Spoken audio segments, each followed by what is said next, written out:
Oi, pessoal, vamos mergulhar a fundo hoje em Eclesiastes 12. É, sem dúvida, uma das reflexões mais poéticas e, olha, mais impactantes sobre a vida, o envelhecimento e o sentido de tudo. E o mais incrível é que, mesmo sendo um texto tão antigo, a mensagem dele sobre encontrar um propósito, nossa, parece que foi escrita pra gente hoje. E essa nossa análise de hoje foi até inspirada por essa busca por entendimento, sabe? Como essa que o pastor Ailton Santana expressou.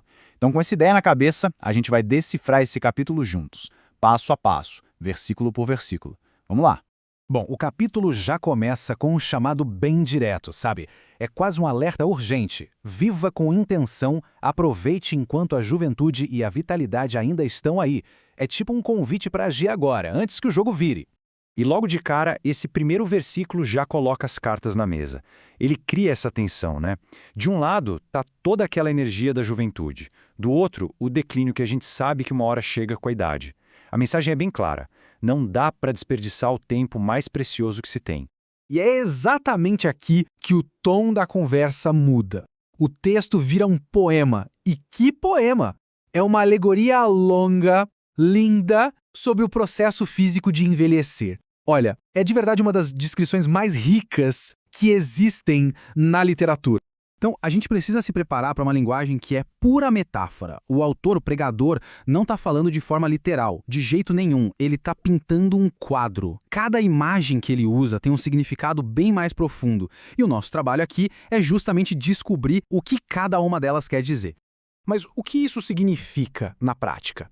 Essa primeira metáfora, por exemplo, parece falar sobre o enfraquecimento do espírito jovem, sabe? Daquela clareza mental ou até da visão mais otimista da vida. É como se o brilho de dentro começasse a apagar e os problemas, tipo nuvens depois de uma chuva, ficassem voltando mais persistente. Ok, agora vamos para a parte mais interessante. Decodificar esse simbolismo todo. Vamos quebrar o poema em partes para entender as realidades físicas do envelhecimento que ele descreve de um jeito tão poético. Dá para pensar nesse trecho como um quebra-cabeça mesmo. Cada frase é uma pista para um aspecto diferente do corpo envelhecendo. Então, vamos montar essas peças juntos e ver qual é a imagem que aparece. Então, a primeira peça do nosso quebra-cabeça, os guardas da casa. Isso é uma referência às mãos e aos braços, né, que nos protegem, que executam as tarefas. Com a idade, eles perdem a firmeza, podem começar a tremer. E os homens fortes? Bom, aqui a imagem remete às pernas e às costas, os pilares que sustentam o nosso corpo. E com o tempo, o que acontece? Esses pilares vão enfraquecendo, se curvando e até a postura da pessoa muda. Essa aqui é talvez a metáfora mais direta de todas. Os moedores são os dentes, claro. Quando o texto diz que eles param por serem poucos, é uma descrição bem clara da perda dos dentes, um sinal super comum do envelhecimento. E na sequência vem a perda da visão. Os olhos são poeticamente chamados de janelas do corpo. O texto descreve como, com a idade, essas janelas vão escurecendo. A visão já não é a mesma, fica mais turva. O poema continua, e agora o foco muda um pouco. Vai para a audição e também para os padrões de sono, mostrando como a nossa conexão com o mundo ao redor também começa a se transformar. As portas da rua, essa é interessante, pode ser interpretada de duas maneiras. Pode ser os ouvidos, que se fecham para os sons do mundo, ou pode ser a boca, com a fala ficando mais difícil. De um jeito ou de outro, a comunicação com o que está lá fora diminui. E aqui a gente tem uma descrição fantástica da mudança no sono. A ideia de levantar ao som dos pássaros reflete perfeitamente como pessoas mais velhas costumam ter um sono mais leve, né? Acordam muito cedo, porque o sono já não é mais aquele estado profundo, sem interrupções. E a partir daqui, o poema muda de foco de novo. As metáforas saem daquele processo gradual do envelhecimento e passam a descrever o clímax de toda essa jornada, o momento da morte. E essas são as imagens finais, as mais fortes de todo o poema. O cordão de prata, o vaso de ouro, são símbolos da vida, da sua fragilidade, do seu valor. O rompimento deles representa o fim, súbito, irreversível, o fim dos mecanismos que mantêm a gente vivo. Pois é, e nesse ponto a poesia dá lugar a uma declaração bem literal. Esse versículo é a conclusão da jornada física. Ele traça uma linha muito clara entre o corpo, que é temporário, e volta para a terra, e o espírito, que retorna para sua origem, para Deus que o deu. E agora vem a grande virada da história.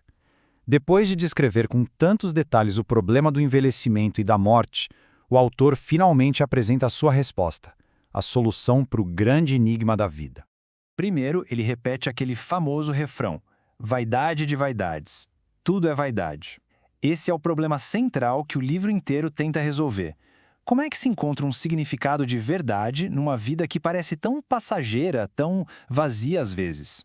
Mas antes de dar a resposta final, o texto faz questão de estabelecer a credibilidade do autor, para mostrar que essa conclusão não é um pensamento qualquer que veio do nada. Pelo contrário, é o resultado de muita reflexão, de muita busca pela verdade.